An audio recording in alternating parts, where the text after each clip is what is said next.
Hello hello, जय हिंद दोस्तों। UP classes में आपका स्वागत है। मैं निकेश यादव आज पुनः मैं आप लोगों आ चुका हूं, जो कि आपकी फोर्थ सेमेस्टर का जो आपकी क्लास है, फोर्थ सेमेस्टर की आपकी आरसीसी की क्लास है, जिसमें हम लोग क्या किए थे, इसके पहले हमने जो चीजें पढ़ी थी वो आपका लगभग जैसे कि आपका टाइप्स ऑफ लोड थे और आपके जो तीनों मेथड से आरसीसी डिजाइन के, उनके बाद जो हमें बेसिक जानकारी जो हमें लेनी थी उनके बारे में हमने पढ़ लिया था। जो आपका वर्किंग स्ट्रेस मेथड क्या होता है, यानी कि WSM क्या होता है, ULM क्या होता है, आपका जो LSM क्या है, लिमिट स्टेट आपका मेथड है। लिमिट स्टेट मेथड में हमने दो चीजें देखी थी, आपका लिमिट स्टेट ऑफ कोलैप्स और दूसरी चीज हमने देखी थी लिमिट स्टेट ऑफ सर्विसेबिलिटी, जिसमें कि आपकी लिमिट स्टेट ऑफ आपका जो कोलैप्स था उसमें जो आपके लोड्स लग रहे थे, लोड्स के ऊपर हम लोग बातें कर रहे थे। जो आपके लिमिट स्टेट ऑफ सर्विसेबिलिटी थी उसमें हम लोग क्रैक्स पड़ जाता है। तो इन सारी चीजों के बारे में जो हमारा एलएसएम मेथड होता है, इन सारी चीजों के बारे में बातें करता है। जैसे कि हमारी जो क्लास थी, ये वाली हमारी क्लास तो थी आप लोगों की WSM मेथड पर, यानी कि वर्किंग स्ट्रेस मेथड पर, मेथड के हिसाब से आपका जो शियर स्ट्रेस होता है कैसे हम लोग बीम्स में निकालते हैं, बीम्स में एनालिसिस हमें कुछ चीजों की करनी होती है, उन सारी चीजों के बारे में हमें इसमें पढ़ना था। लेकिन उन सारी चीजों को पढ़ने से पहले जो आपकी जो चीजें, कुछ इंपॉर्टेंट चीजें हैं, कुछ इंपॉर्टेंट थिंग्स हैं, जो आपकी बातें हैं जो आप लोगों को जाननी है, कि जो आपकी जाननी बहुत ही यहाँ पर इंपॉर्टेंट है। अगर आप लोग उन सारी चीजों को बिना जाने हुए वर्किंग स्ट्रेस मेथड को अगर आप लोग स्टार्ट करेंगे, सो दैट आप लोगों को उसमें दिक्कत हो सकती है। तो हम लोग क्या करते हैं, हम लोग क्या उन लोगों को सबसे पहले हम उन चीजों को हम लोग अच्छे तरीके से जानेंगे, जिसमें कि बेसिक जानकारी, जैसा कि ये जो आपका लेक्चर है, लेक्चर नंबर आपका 4 नहीं है, ये आपका लेक्चर नंबर 5 है। क्या है? ये आपका लेक्चर नंबर 5 है, आपका यूनिट फर्स्ट है, और जो आपका सब्जेक्ट आरसीसी है, यानी कि आपका रेनफोर्स सीमेंट कंक्रीट, जो आपका स्ट्रक्चर वाला आपका सब्जेक्ट है, ये हमारा सब्जेक्ट है। हमारा फर्स्ट यूनिट चल रहा था। इसमें हमने बताया कि जो हमारी कुछ चीजें थी हमने अपनी पिछली क्लास में हमने अच्छे तरीके से पूरी कर ली है। हाँ, इन सारी चीजों से भी इंपॉर्टेंट चीज जो है कि आप लोगों की जो क्लास होती है वो जैसे जैसे होती जाती है, आप लोगों का एक टेलीग्राम चैनल बना हुआ है जो कि आपका यूपी क्लासेस फोर्थ सेमेस्टर के नाम से है। उस टेलीग्राम चैनल में आपका डेली आपका वीडियोस जाते हैं। वीडियोस जाने के बाद उनके नीचे उनके आपकी PDF लाइन वाइज जैसे जैसे आपकी वीडियोस जाते हैं, वैसे वैसे आपकी हैंड रिटेन नोट्स की जो PDF होती है उसको मैं प्रोवाइड करता रहता हूँ। सो दैट मैं इस क्लास को स्टार्ट करता हूँ। सबसे पहले हम लोग आपका जो आपका ग्रेड ऑफ आपकी सीमेंट कंक्रीट होती है उसके बारे में हम लोग बात करेंगे कि आपके ग्रेड कितने होते हैं सीमेंट ऑफ कंक्रीट के। आपने कंक्रीट टेक्नोलॉजी आप लोग पढ़ के आए होंगे, तो आप लोग जानते होंगे कि जो आपका कंक्रीट के जो आपके ग्रेड होते हैं वो कितने हैं। जैसे कि आपने जाना होगा, जो आपका सबसे पहले रहा होगा ऑर्डिनरी कंक्रीट, उसके बाद स्टैंडर्ड कंक्रीट, उसके बाद हाई स्ट्रेंथ कंक्रीट।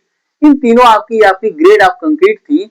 इसमें आपके कौन कौन से आते थे, जैसे कि इसमें बदलाव होता रहता है। जैसे कि अमेंडमेंट आपका 6 था, उसके पहले जो था फिर अमेंडमेंट 7 आया है, उसके अनुसार क्या है, तो उसके अनुसार मैं अभी आप लोगों को बताऊंगा अमेंडमेंट 7 के अनुसार। तो हम लोग सबसे पहले हम लोग ग्रेड ऑफ कंक्रीट के बारे में अगर हम लोग बात करेंगे, ग्रेड ऑफ कंक्रीट, जो कंक्रीट के ग्रेड के बारे में अगर हम लोग बात करेंगे, तो हम ये क्या करते हैं आप लोगों के सामने,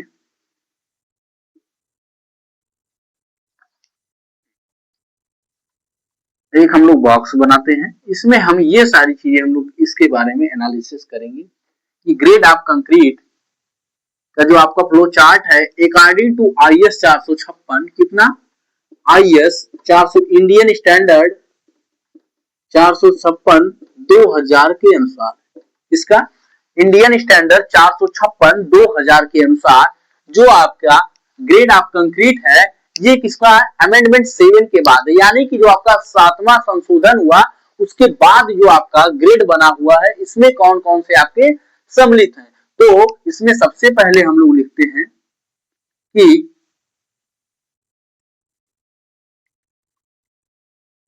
बीच में आपका आ जाता है ग्रेड आ जाती है और यहां पर हम लोग क्या लिखेंगे, यहां पर अंदर जो लिखा जाता है characteristic compressive strength, characteristics compressive strength, जो आपकी किसमें होती है, इसे हम लोग FCK से प्रदर्शित करते हैं, जो हमारी होती है आपकी न्यूटन पर mm स्क्वायर में होती है। इसमें होती है न्यूटन पर mm स्क्वायर या फिर मेगा पास्कल भी हम लोग इसे लिख सकते हैं। न्यूटन पर mm स्क्वायर में आपकी ये हो जाएगी। उसके बाद ये आपके यहाँ पर आ गए, यहाँ तो मान लीजिए हमारे ग्रेड हो गए, और यहाँ पर आपकी जो आपके डिजाइन, जो आपकी डिजाइनिंग जैसे कि आपका ऑर्डिनरी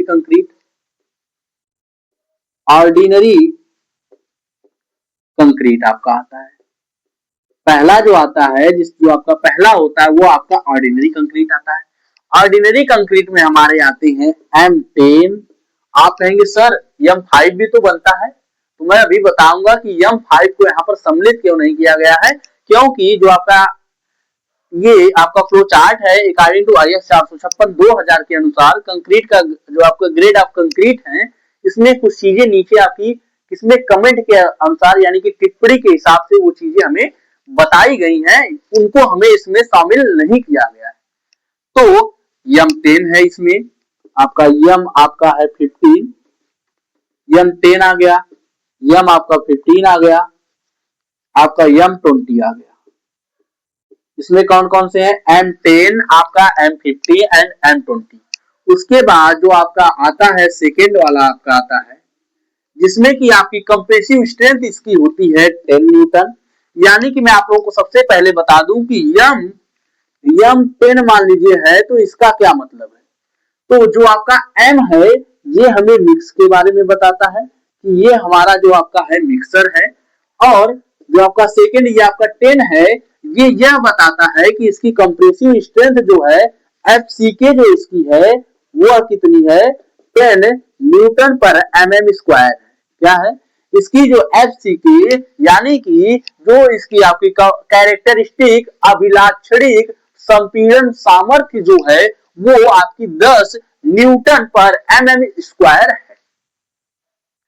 अब ये चीज आप लोगों को समझ में आ गई, जैसे कि आपका M50 है, तो यानी कि इसकी आपकी क्या हो जाएगी, आपकी FCK आपकी हो जाएगी 50 न्यूटन पर mm स्क्वायर। M20 है तो इसकी क्या हो जाएगी आपकी 20 न्यूटन पर mm स्क्वायर। अब इसी प्रकार ऑर्डिनरी में आपकी कितने आए, 1 2 3, यानी कि ये कितने हैं आपके 3। अब आपका जो सेकेंड है, सेकेंड आपका है स्टैंडर्ड कंक्रीट। जो स्टैंडर्ड कंक्रीट में आपके आते हैं, ये आपका इसका M10 हो गया, ये आपका हो जाएगा आपका 50 हो जाएगा, इसका आपका हो जाएगा 20 आ जाएगा। ये आपकी क्या है, कैरेक्टरिस्टिक कंप्रेसिव स्ट्रेंथ है। उसके बाद जो आपकी स्टैंडर्ड कंक्रीट होती है, तो इसमें आपका आता है M25। इसके बाद हम लोग चलते चलते हैं M25, M30, M35, M40, M45, M आपका 50, M आपका 55, M आपका आ गया 60। यानी कि क्या हो गया, ये आपका जो पहले आपके ऑर्डिनरी कंक्रीट है, इसमें यार जिसे हम लोग साधारण कंक्रीट बोलते हैं, उसमें आपका आता है M10, M15 एंड M20। तो M10 की जो आपकी कंप्रेसिव स्ट्रेंथ होती है 10 होती है, M आपका 15 की होती है आपकी 15 होती है, आपकी जो M20 होती है उसकी कंप्रेसिव स्ट्रेंथ आपकी 20 होती है। उसके बाद जो आपका स्टैंडर्ड कंक्रीट होता है, आपकी यहां तक आपकी क्या है, स्टैंडर्ड कंक्रीट है। स्टैंडर्ड कंक्रीट की तो आपका M20 इसमें आता है, तो आपका आ जाएगा 25। M आपका 30 आता है तो इसका 30 हो जाएगा। M35 आता है तो इसकी जो आपकी स्ट्रेंथ हो जाएगी 35 हो जाएगी। ये आपका M40 है तो ये आपका M40 हो जाएगा। क्या हो जाएगा, M आपका ये आपका 40 आ जाएगी इसकी, ये आपका 45 है तो इसका 45 आपका आ जाएगा। ये आपका 50 है तो इसका 50 आ जाएगा, ये आपका 55 है तो इसका 55, ये आपका 60 है तो ये आपका 60। यानी कि 1 2 3 4 5 6 7 8 टोटल ये हमारे कितने आपके हैं 8। क्या है 8 है। लेकिन जो आपका इसके पहले अमेंडमेंट 7 के पहले जो आपका संशोधन इसके पहले जो था वो हम लोग पढ़ते थे कि जो आपका ऑर्डिनरी कंक्रीट में था वो तो आपके 3 ही थे, M10 M20 M50 and M20। लेकिन जो आपके स्टैंडर्ड कंक्रीट में थे वो आपके M25 M आपका 60 M आपका 30 M35 M40 M45 M50 and M55 तक ही यहाँ पर था। लेकिन जो आपका अमेंडमेंट 7 हुआ है, जो आपका 7वां संशोधन हुआ है अकॉर्डिंग टू IS 456 2000 के अनुसार, उसमें क्या हुआ है, उसमें जो आपका स्टैंडर्ड कंक्रीट में आपको M60 को भी सम्मिलित कर दिया गया है। और आगे ये आपका जाएगा जो आपका हाई स्ट्रेंथ कंक्रीट होगा, तीसरा आपका तीसरा जो आएगा वो high strength concrete, high strength concrete ये जो आपका होगा ये आपका आएगा M आपका 65, इसके आगे चलते चलेंगे M65, M आपका 17, M75, M80, M85 आपका M85, M आपका 90, M आपका 95, M आपका 100, M आपका 100। तो इसकी कंप्रेसिव स्ट्रेंथ आपकी हो जाएगी 65, इसकी हो जाएगी आपकी 70, इसकी हो जाएगी 75, इसकी आपकी हो जाएगी 80, इसकी हो जाएगी 85, इसकी हो जाएगी आपकी 90, इसकी हो जाएगी 95 और इसकी हो जाएगी आपकी 100। यानी कि जैसे आपका M, अब यहाँ पर क्या बात आई कि 8 इसमें भी है और 8 इसमें भी है। लेकिन जो आपका इसके पहले अमेंडमेंट 7 के पहले जो संशोधन हुआ था उस संशोधन में क्या चीजें थी, उसमें आपका ऑर्डिनरी कंक्रीट में केवल 3 ही था, यानी कि M10 आपका M50 एंड M20। लेकिन जो आपका सॉरी जो आपका स्टैंडर्ड कंक्रीट था उसमें आपका M25 से लेकर M आपका 55 तक था, यानी कि आपका पहले इसमें 7 था। लेकिन अमेंडमेंट संशोधन की जो आपका अमेंडमेंट 7 हुआ है उसके बाद आपका इसमें 8 हो गए हैं। क्या हो गए हैं 8 हो गए हैं। और इसके पहले जो आपका हाई स्ट्रेंथ कंक्रीट था उसमें M60 से लेकर M80 तक ही था। लेकिन इस बार हाई स्ट्रेंथ कंक्रीट में क्या किया है, M65 से लेकर M100 तक कर दिया है। तो इस स्थिति में ये आपका क्या हो जाएगा, ये भी आपके 8 हो जाएंगे। क्या हो जाएंगे 8 हो जाएंगे। आई थिंक ये चीज आप लोगों को अच्छे तरीके से समझ में आई होगी। इसके पहले SSC JEE में एक क्वेश्चन आया था, प्रीवियस ईयर में ही वो क्वेश्चन डाला गया था कि जो आपका ग्रेड ऑफ कंक्रीट होता है उसमें स्टैंडर्ड कंक्रीट में आपके कितने ग्रेड होते हैं। क्या जो आपका ग्रेड ऑफ कंक्रीट होता है उसमें आपका जो स्टैंडर्ड ग्रेड होता है उसमें कितने ग्रेड होते हैं, तो उसमें टोटल ग्रेड कितने हैं 8 है। कितने हैं 8 है। अकॉर्डिंग टू अमेंडमेंट 7 जो आपका 7वां संशोधन हुआ है उसके बाद आपको इसमें कितने हैं 8। 7वें संशोधन के पहले इसमें कितने थे आपके 7 थे। कितने थे आपके 7 थे। आई थिंक ये चीज आप लोगों को समझ में आई होगी कि जो आपका ग्रेड ऑफ कंक्रीट है इसमें जो आपका ऑर्डिनरी कंक्रीट है इसमें आपके 3 आ गए। जो आपके 3 आए M10, M50 एंड M20। जो आपका स्टैंडर्ड कंक्रीट है उसके बाद M25, M आपका 25, M30, M35 आपका M40, M45, MC आपका M55 एंड M आपका 60। यहां तक हो गया। उसके बाद जो आपका हाई स्ट्रेंथ कंक्रीट है उसमें आपका M65, M70, M75, M80 and M85 and M19 and आपका M95 एंड आपका M100 आपका था, जिसमें कि आप लोग कंप्रेसिव आपका कैरेक्टरिस्टिक कंप्रेसिव स्ट्रेंथ जो आपकी FCK आप लोग जानते ही हैं कि ये आपकी क्या होती है। जैसे कि जो आपका पीछे नंबर लिखा रहेगा M10 है तो इसकी आपकी स्ट्रेंथ 10 हो जाएगी, M50 है तो आपकी स्ट्रेंथ आपकी 50 हो जाएगी, M20 है तो आपकी 20 हो जाएगी, M25 है तो 20 हो जाएगी। ऐसे ही ऐसे आपका जैसे M60 है तो M60 हो जाएगी, M65 है तो M60 यहाँ पर आपकी 60 हो जाएगी, M17 है तो इसकी 70 न्यूटन पर mm स्क्वायर इसकी कंप्रेसिव स्ट्रेंथ आ जाएगी। आई थिंक ये चीज आप लोगों को अच्छे तरीके से समझ में आ गई होगी और ये चीज आपको जो है रट भी गई होगी। क्या हो गई होगी? रट गई होगी। अब जो दूसरी बात आती है वो बात आती है कि हमने यहाँ पर आपका M7.5 और M5 की बात क्यों नहीं की? क्योंकि इसके नीचे जब आप जाएंगे IS कोड आपका एक जो IS 456/2000 के अनुसार जब आप लोग इसके ग्रेड की जो आपकी टेबल दी हुई है, टेबल में देखेंगे तो बगल में आपका एक आपका कमेंट भी दिया हुआ है, यानी कि टिप्पणी भी उस पर दी हुई है। उसमें उसने बताया है कि अगर हमें क्या करना है, कोई बहुत ही ज्यादा इंपॉर्टेंट काम नहीं करना है। क्या करना है?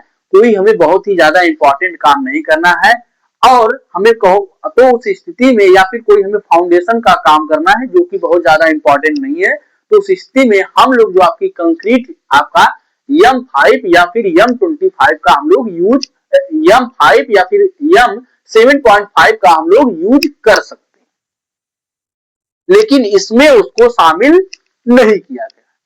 दूसरी बात कि जो आपकी आरसीसी होती है, आरसीसी बनाने के लिए क्या करने के लिए, आरसीसी बनाने के लिए आपका आरसीसी स्ट्रक्चर बनाने के लिए हम लोग M25 के नीचे वाली जैसे कि M10, M50 आपका M50, M7.5 आपके ये जो हो गए M15 हो गए, इनको हम लोग यूज नहीं करते।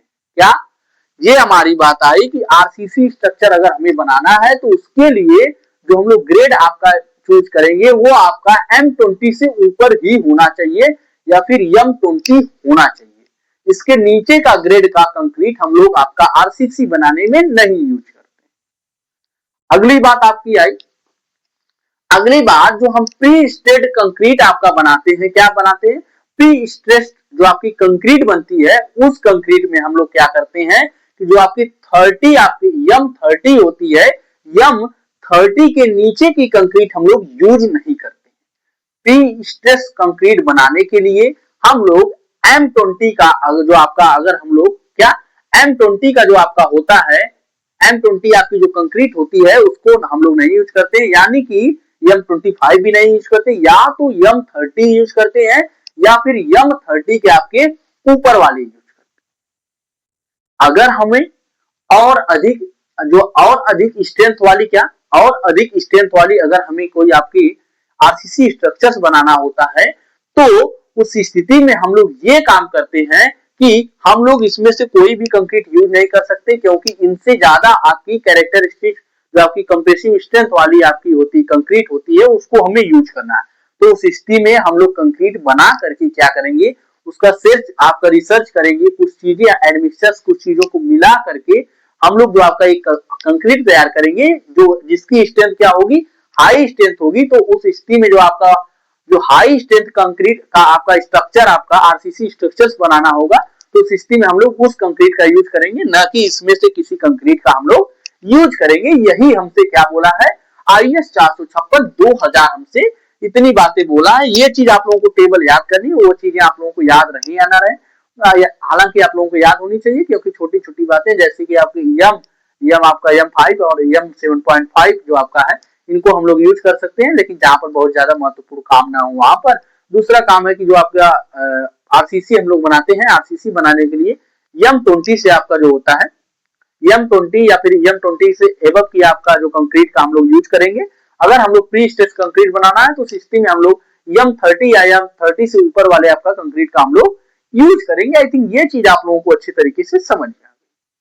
अब हम लोग जानेंगे कि जो आपकी कैरेक्टरिस्टिक कंप्रेसिव स्ट्रेंथ, यानी कि जैसे हमने आपका बनाया M10 है तो इसकी आपकी कंप्रेसिव स्ट्रेंथ 10 है, तो ये कैसे हमारी आती है,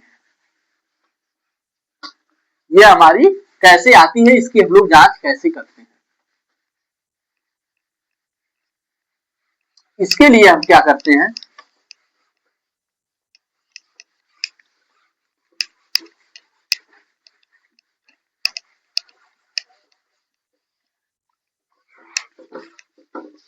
कंक्रीट टेस्ट जैसे हम लोग करते हैं। जानते हैं कि जो आपके कंक्रीट ब्लॉक होते हैं उनकी हमने जो अभी हमने बताया था कि M20, M25, M30 ये कैसे बटे होते हैं। इनमें आपकी कंप्रेसिव स्ट्रेंथ जो M20 होता है उसकी 20 न्यूटन पर एमएम स्क्वायर कैसे चेक करते हैं। तो हम लोग लिखते हैं कि ये हमारा क्या compressive strength test, compressive strength test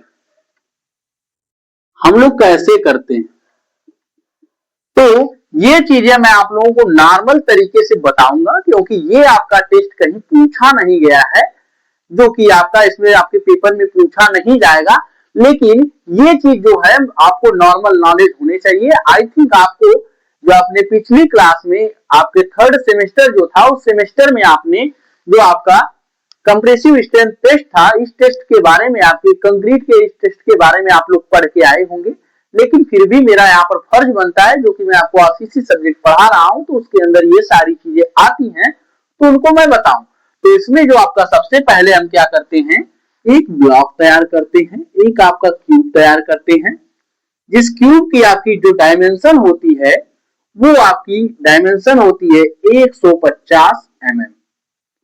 क्या होती है 150 mm, इसकी 150 mm यानी कि आपका 15 सेंटीमीटर आप लोग बोल सकते हैं। 150 mm एंड 150 mm ये आपका क्या है कंक्रीट ब्लॉक है, कंक्रीट ब्लॉक। और ये हमारा ये क्यूब है जो 150 एंड 150 mm का आपका क्यूब है। इसका हम लोग टेस्ट कैसे करते हैं, या हम लोग इसे 28 दिन तक हम लोग तराई करते हैं, यानी कि क्यूरिंग करते हैं, यानी कि इस पर हम लोग पानी का छिड़काव करते हैं। उसके बाद हम लोग क्या करते हैं, इसे यूटीएम मशीन होती है या सीटीएम मशीन होती है। यूटीएम का मतलब होता है यूनिवर्सल टेस्टिंग मशीन और सीटीएम का मतलब होता है कंप्रेसिव टेस्टिंग मशीन। क्या कंप्रेसिव टेस्टिंग मशीन, यानी कि संपीड़न बल मापने वाली जो मशीन होती है उसे कंप्रेसिव टेस्टिंग मशीन।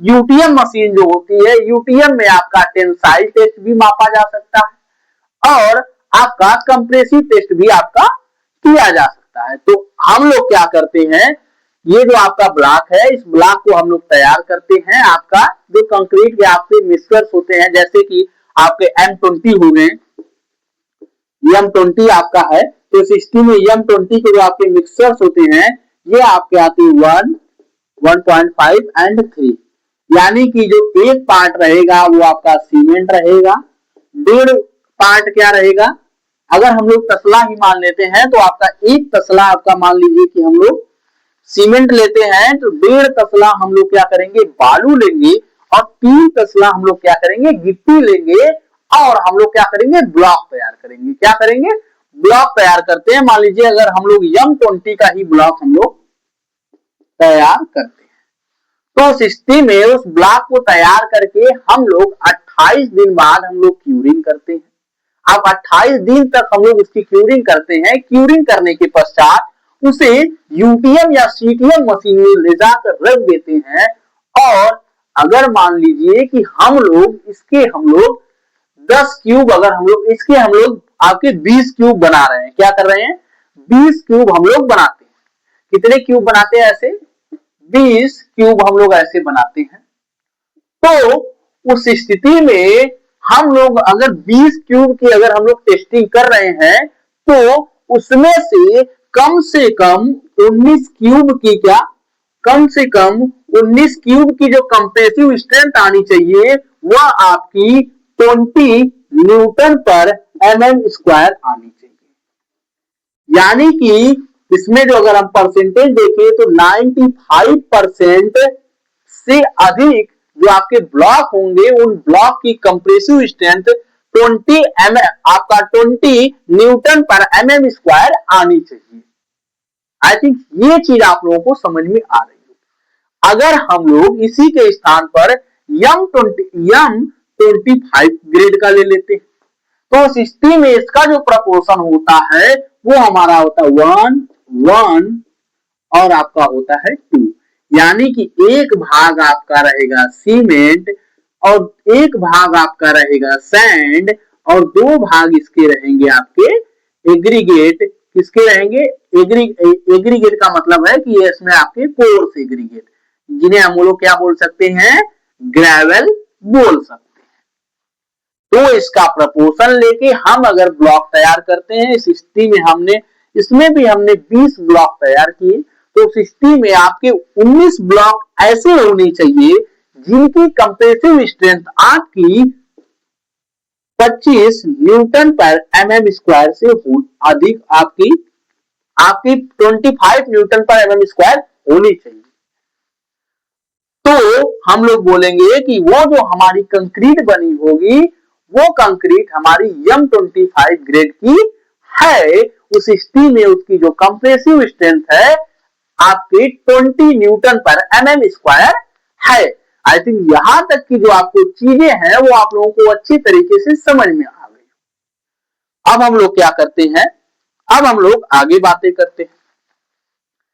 ये हमने क्या बोला कि हम लोग एक ब्लॉक लेते हैं, उस ब्लॉक की हम लोग क्या करते हैं, इसमें जो हमें स्ट्रेंथ हमें प्राप्त होती है, जैसे कि अगर हम लोग आपका 7 डेज पर देखें, आफ्टर 7 डेज पर, तो 7 डेज पर हमें जो आपकी ये पूरा अगर M20 का है तो M20 का अगर हमें स्ट्रेंथ मिलेगी आपकी 65%। कितनी मिलेगी? 65%। अगर हम लोग आफ्टर अगर हम लोग देखें आपका 14 डेज पर, तो 14 डेज पर हमें जो देखने के लिए मिलेगी वो आपकी मिलेगी 90% तक। इसका जो 90% निकालेंगे 20 का 90% जो आपकी स्ट्रेंथ आएगी वो इसकी स्ट्रेंथ होगी। अगर हम लोग आफ्टर 21 डेज देखें तो ये आएगी इसकी लगभग आपकी 94%, यानी कि 94% इसकी आएगी। इस स्ट्रेंथ की 20 की जो 94%, जैसे आपका 20 है, 20 का आपका 94% अगर हम लोग निकालेंगे बटा 100 कर देंगे, ये हमने कट किया, तो ये आपका आ जाएगा, तो 9 दूना 18, 9 दूना 18 और 4 दूना 8, 18.4 इसकी आ जाएगी कंप्रेसिव स्ट्रेंथ, यानी कि जो इसकी आएगी ये मान लीजिए 94% यहाँ पर आ जाएगी। अगर हम लोग इसकी 28 डेज में निकालें तो ये इसकी आ जाएगी, मान लीजिए M20 का है तो M20 का 99% आता है, 100% ये प्रॉपर नहीं आ पाता है। तो सो दैट हम लोग यहाँ पर 100% हम लोग इसको मान लेते हैं कि इसकी स्ट्रेंथ जो आएगी वो आपकी 100% आएगी। यानी कि अगर हम लोग जो आपका क्यूब हमने तैयार किया, उन क्यूब को अगर हम लोग 7 दिन तराई करके कंप्रेसिव स्ट्रेंथ में उनकी स्ट्रेंथ चेक करेंगे तो M20 का 65% हमें प्राप्त होगा। अगर हम लोग इसका 14 दिन पर हम लोग इसकी कंप्रेसिव स्ट्रेंथ अगर हम लोग चेक करेंगे तो आपकी M20 का 90% आएगा। अगर हम लोग इसी का हम लोग 21 दिन बाद क्यूरिंग करते हुए 21 दिन तक क्यूरिंग करेंगे और उसके बाद हम इसकी टेस्टिंग करेंगे तो वो हमें 94% तक इसकी स्ट्रेंथ का हमें पता चलेगा। अगर हम लोग इसी का आपका 28 दिन बाद हम लोग करते हैं तो लगभग आपकी जो स्ट्रेंथ है M20 का है तो आपका 20 न्यूटन पर एमएम इसकी न्यूटन पर एमएम स्क्वायर इसकी हमारी हमें स्ट्रेंथ हमें इसकी प्राप्त हो जाएगी। अब हमें कुछ अगली जो बातें हैं वो हमें कुछ और बातें करनी है, जैसे कि जो हमारी स्टील होती है हम लोग बीम के किस भाग में डालें, इस चीज पर हम लोग आज ये वाली बात करेंगे। क्योंकि अभी जब हम लोग आपका सिंगली एंड डबली रेनफोर्स आपका जब हम लोग करेंगे, आपकी डिजाइनिंग करेंगे बीम के लिए आपके वर्किंग स्ट्रेस मेथड में, तो इन सारी चीजों का हमें पता होना चाहिए। सो दैट मैं इसीलिए इन सारी चीजों को आप लोगों को सामने रख रहा हूं। इसीलिए मैं जो ये आपकी क्लास है ये इंपॉर्टेंट जो आपकी कुछ टर्मिनोलॉजी है, कुछ बातें हैं, इनके बारे में क्लास मैंने लेकर आया, जिसमें कि सबसे पहले हम लोग बात करेंगे कि where we need to provide the steel, कि इन द बीम के किस भाग में हमें, जैसे आपकी सिंपली सपोर्टेड हो गई, आपकी कैंटिलीवर बीम हो गई, तो हमें इसके कौन से भाग में हमें जो आपकी स्टील को प्रोवाइड करना चाहिए, स्टील हमें लगाना चाहिए। तो हमारी जो टॉपिक आपका होगा where we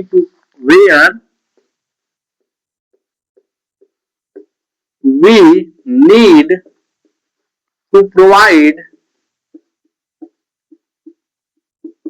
provide the steel in beam. Hindi वाले अगर समझेंगे कि जो आपकी बीम होती है, बीम के कौन से भाग में हम लोग स्टील को प्रोवाइड करें, ये हमारी हेडिंग लगी। तो सबसे पहले हम लोग अब आपका सिंपली सपोर्टेड बीम ले लेते हैं। सिंपली सपोर्टेड बीम क्या होती है? सिंपली सपोर्टेड बीम, पहली बीम हम जो लेते हैं सिंपली सपोर्टेड बीम में जानते हैं, जिसे हम लोग सरल टेक धरन भी कहते हैं। हिंदी में बोला जाए तो सरल टेक धरन कहते हैं। क्या कहते हैं? सरल टेक धरन कहते हैं। इसमें क्या होता है, जैसे कि हमारे पास एक बीम है, जिस पर क्या है कि जिस पर सिंपल सपोर्ट यहां पर लगा हुआ है, जिसमें दोनों सिरों पर क्या लगे हुए हैं? टेक लगे हुए हैं। यानी कि आपका ये आर ए है, ये हम लोग इसे आरबी बोल देते हैं। तो इस स्थिति में ये जो आपकी बीम है, बीम के बीच वाले पार्ट में हम लोग मान लेते हैं कि ये हमारा न्यूट्रल एक्सिस है और इसके ऊपर आपका एक यूडीएल लगा हुआ है। क्या लगा हुआ है? यूडीएल, जिसे हम लोग यूनिफॉर्मली डिस्ट्रीब्यूटिंग लोड बोलते हैं। ये हमारा डब्ल्यू किलो न्यूटन पर मीटर का है और ये जो आपकी बीम है, इसकी लंबाई आपकी यल है। जब आपका ये हमारी क्या है एंड ए, यानी कि इसे हम लोग क्या बोलते हैं? Neutral axis. हिंदी में बोला जाए तो उदासीन अक्ष बोलते हैं। क्या बोलते हैं? उदासीन अक्ष। क्या होती है? बीम में बीम की वह लेयर होती है, वह परत होती है जिस पर कंप्रेशन या फिर टेंशन का कोई भी प्रभाव नहीं पड़ता है। तो ये हमारी आपकी बीम हो गई। इस बीम पर एक यूडीएल लगा है। जब यूडीएल लगा है तो ये जो आपकी बीम है, ये हमारी कुछ इस प्रकार आपकी बेंड हो जाएगी। क्या करेगी? इस पर यूडीएल लगा है तो ये जो हमारी बीम है, ये हमारी बीम आपकी कुछ इस प्रकार बेंड हो जाएगी।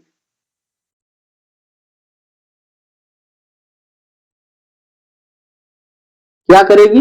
ये जो बीम हमारी है, ये हमारी बीम कुछ इस प्रकार बेंड हो जाएगी। और बेंड हो जाएगी तो इस स्थिति में इसके बीच में ये जो आपकी है, ये इसकी मान लेते हैं हम, ये हो जाएगी आपकी न्यूट्रल एक्सिस। क्या हो जाएगी? न्यूट्रल एक्सिस हो जाएगी, जिसे हम लोग एन ए से रिप्रेजेंट किए थे यहां पर। जब तक इस पर आपका यूडीएल नहीं लगा था, यानी कि इस पर कोई बेंडिंग मोमेंट नहीं लगा था, ये हमारी झुकी नहीं थी। अब इस पर हमने यूडीएल लगाया, आपकी झुक गई, तो ये आपकी कुछ इस प्रकार हो गई, जिसे हम लोग क्या बोलते हैं? सैगिंग बोलते हैं। क्या बोलते हैं? आपका सैगिंग बोलते हैं। अब हम देख रहे हैं कि जो ये वाला पार्ट है, ये इसका दबा हुआ है, दबा हुआ है, दबा हुआ है, दबा हुआ है, दबा हुआ है। तो इस स्थिति में हम लोग इसे बोल सकते हैं कि ये वाला जो पार्ट है इसका, ये इसका कंप्रेशन पार्ट है, कंप्रेशन पार्ट है। और ये जो हमारा नीचे वाला पार्ट है, क्या है? नीचे वाला पार्ट है, ये हमारा देखिए, ये बाहर की ओर जा रहा है, इधर बाहर की ओर जा रहा है, इधर बाहर की ओर, ये देखेंगे तो इधर बाहर की ओर जा रहा है, इधर जा रहा है, इधर जा रहा है, इधर जा रहा है। तो ये हमारा जो पार्ट है, ये हमारा आपका टेंशन का पार्ट है, टेंसर पार्ट, जिसे हम लोग तनन भाग बोलते हैं। और जो ऊपर वाला आपका भाग था, इसे हम लोग संपीड़न भाग बोलते हैं। क्या बोलते हैं? संपीड़न भाग, यानी कि कंप्रेशन पार्ट बोल देते हैं। तो हम जानते हैं कि अगर ये आपकी बीम केवल कंक्रीट की है, तो सिस्टम में ये तो आपका जो कंप्रेशन पार्ट है, यानी कि जो आपका कंप्रेसिव लोड है, ऊपर वाले लोड को सहन कर जाएगी, लेकिन जो आपका टेंशन में आपकी जो कंक्रीट होती है उसकी टेंसाइल स्ट्रेंथ बहुत ही कम होती है, यानी कि कंप्रेसिव स्ट्रेंथ का 1/10वां या फिर 1/15वां भाग होती है, सो दैट कि बहुत ही ज्यादा कम होती है। तो ये क्या करेगी, हमारी बीम में यहां से क्रैक्स आने पड़ जाएंगे। क्या करेंगे, कुछ इस प्रकार इसमें क्रैक्स आने लग जाएंगे। तो हम क्या करेंगे, इसमें हम जानते हैं कि हम लोग बीम को बनाते समय हमें सरिया वहां डालना है जहां पर आपका टेंसाइल स्ट्रेंथ क्या है, जहां पर आपका टेंशन लग रहा है। तो इस स्थिति में हम लोग जो आपकी सिंपली सपोर्टेड बीम होगी उसमें हम लोग जो आपका सरिया डालेंगे वो हम लोग नीचे वाले पार्ट में डालेंगे। जो हम लोग स्टील डालेंगे ये हम लोग नीचे वाले पार्ट में डालेंगे। किसमें डालेंगे, न्यूट्रल एक्सिस के जो नीचे वाला पार्ट होगा उसमें डालेंगे। जब हम लोग क्या करेंगे, इसमें जब हम लोग ये सरिया डाल देंगे तो उस पर जो आपकी बीम होगी, बीम पर जो आपका लोड जा रहा होगा उस लोड का जो आपका कंप्रेसिव स्ट्रेंथ होगा वो तो आपका कंक्रीट सहन कर लेगा, क्योंकि कंक्रीट आपका कंप्रेसिव स्ट्रेंथ में अधिक होता है। उसके बाद जो निचले पार्ट में अब हमने सरिया डाल दिया यानी कि स्टील डाल दिया है, तो अब ये वाला पार्ट भी आपका टेंसाइल यानी कि तनन में क्या हो गया, आपका मजबूत हो गया, यानी कि इस पर अब लोड जो आएगा अब यहां पर कोई भी क्रैक्स आपका नहीं आएगा। जब हम इसमें स्टील डाल देंगे तो स्टील में इसमें हमारा कोई भी क्रैक्स नहीं आएगा। आई थिंक हम ये यहाँ पर एक बार जो हमें निष्कर्ष निकला कि जो आपकी सिंपली सपोर्टेड बीम होती है उसमें हम लोग आपका जो स्टील को कहां पर लगाते हैं, तो न्यूट्रल एक्सिस के नीचे यानी कि बिलो द न्यूट्रल एक्सिस। जो आपकी न्यूट्रल एक्सिस है, न्यूट्रल एक्सिस के नीचे हम लोग क्या करते हैं, इसमें हम लोग आपका सरिया यानी कि जो आपका स्टील है उसको हम लोग इसमें डालते हैं। जो हमारी अगली बात आती है, अगली बात हमारी आती है कि अगर हमारे पास यही मान लेते हैं कि आपके पास दूसरी जो आपकी धरन है वो आपकी कैंटिलीवर है। क्या है, दूसरी आपकी है कैंटिलीवर, कैंटिलीवर, कैंटिलीवर बीम। तो अगर हमारे पास कैंटिलीवर बीम हमारे पास कुछ इस प्रकार होती है, जिसका एक सिरा हमारा क्या होता है, फिक्स होता है, आगे हमारी कुछ इस प्रकार आपकी कैंटिलीवर हमारी बीम है, इसमें आपका न्यूट्रल एक्सिस ये है, ये आपका NA है जिसे हम लोग क्या बोलते हैं, न्यूट्रल एक्सिस बोलते हैं। अब अगर हम क्या करते हैं, इस पर एक यूडीएल लगा देते हैं, यूडीएल लगा देते हैं जो कि यूडीएल आपका W किलो न्यूटन पर मीटर का है। जब ये यूडीएल इस पर लगेगा तो ये आपकी न्यूट्रल एक्सिस, ये आपकी जो बीम है, ये आपकी बीम कुछ इस प्रकार बिहेव आपकी बीम करेगी। क्या करेगी, जो आपकी बीम है ये आपकी बीम कुछ इस प्रकार हो जाएगी। तो सिस्टम में इस पर जो न्यूट्रल एक्सिस है ये आपका न्यूट्रल एक्सिस हो जाएगा। क्या हो जाएगा, इस पर क्या है, इस पर जो यूडीएल लगा है, इस यूडीएल के कारण ही इस बीम का जो आकार है यह ऐसा हो गया। अब हम देख रहे हैं कि जो बीम का ये तो मान लीजिए कि हम न्यूट्रल एक्सिस NA है हमें। अब हम देख रहे हैं कि जो आपका ऊपर वाला पार्ट है ये आपका बाहर जाता जा रहा है, बाहर जाता जा रहा है, बाहर जाता जा रहा है, इधर आपका बाहर आ रहा है, बाहर आ रहा है, बाहर आ रहा है, यानी कि इस पार्ट में हमारा क्या हो रहा है, टेंशन हो रहा है। तो हम लोग लिखेंगे टेंशन पार्ट। और जो आपका नीचे है तो देखिए इसका अंदर जा रहा है, अंदर जा रहा है, इधर से भी ये हमारा क्या अंदर आ रहा है, अंदर आ रहा है, यानी कि हमारा दब रहा है। तो हम लोग बोलेंगे कि ये हमारा कंप्रेशन पार्ट है। क्या है, हमारा कंप्रेशन पार्ट है। जब ये हमारा कंप्रेशन पार्ट है, अब ये हमारा टेंशन पार्ट है। अगर ये हमारी बीम पूरे कंक्रीट की है, तो कंक्रीट की हम जानते हैं कि जो आपकी कंप्रेसिव स्ट्रेंथ होती है वो आपकी अधिक होती है, लेकिन जो आपकी टेंसाइल स्ट्रेंथ होती है वो कम होती है। तो इस स्टील में अगर इसमें हम लोग क्या करते हैं, अगर स्टील नहीं डालते हैं तो ये हमारी क्या करेंगी, इस स्टील में इसमें हमारे कुछ इस प्रकार करके क्रैक्स आ जाएंगे। क्या करेंगे इसमें, इसमें कुछ इस प्रकार करके हमारे इस प्रकार करके कुछ इस प्रकार इसमें आपके क्रैक्स आ जाएंगे, क्योंकि जो आपकी कंक्रीट होती है वो आपकी टेंशन में कमजोर होती है। तो इस स्थिति में जो आपकी कैंटिलीवर बीम में हमें जो हमें स्टील डालनी होती है वो हमें आपका न्यूट्रल एक्सिस से अपर, जो आपका न्यूट्रल एक्सिस से अपर वाला पार्ट होता है, यानी कि इस पार्ट में हम लोग क्या करेंगे, इसमें स्टील हम लोग इस पार्ट में हम लोग डालेंगे। आई थिंक ये चीज आप लोगों को समझ में आ रही होगी कि मैं क्या आप लोगों से कहना चाह रहा हूं, कि जो आपकी सिंपली सपोर्टेड बीम होती है, सिंपली सपोर्टेड बीम में जब हम लोग यूडीएल लगाते हैं, यूडीएल लगाने के बाद जो ऊपर वाला पार्ट होता है उसमें आपका कंप्रेशन आता है, नीचे वाले पार्ट में आपका टेंशन आता है, जिसकी वजह से टेंशन में जो आपकी कंक्रीट होती है वो क्या होती है, कमजोर होती है। तो हमें स्टील जो हमें टेंशन वाले पार्ट में यानी कि बिलो दी न्यूट्रल एक्सिस डालनी होती है, और उसके बाद हम जो आपका कैंटिलीवर आपकी बीम होती है उसमें हमने एक यूडीएल लगाया, तो वो आपकी कुछ इस प्रकार यूडीएल लगाने के बाद ये हमारी कुछ इस प्रकार आपकी बैंड हो गई। क्या हो गई, बैंड हो गई। जब बैंड हो गई तो हमने देखा कि इसमें ऊपर वाले पार्ट में आपका टेंशन आ रहा है, नीचे वाले पार्ट में आपका कंप्रेशन आ रहा है। हम जानते हैं कि जो कंक्रीट की कंप्रेसिव स्ट्रेंथ होती है वो आपकी अधिक होती है, तो कंप्रेसिव की जो आपकी ये आपकी कंक्रीट की कंप्रेसिव स्ट्रेंथ अधिक है, तो आपका नीचे जो आपका है वो तो सहन कर लेगा, लेकिन ऊपर आपके क्रैक्स पड़ जाएंगे। इन क्रैक्स को रोकने के लिए हमें बीम में क्या करना पड़ेगा, जो आपका एबव द न्यूट्रल एक्सिस की, न्यूट्रल एक्सिस के ऊपर वाले पार्ट में हमें स्टील डालने की जरूरत है।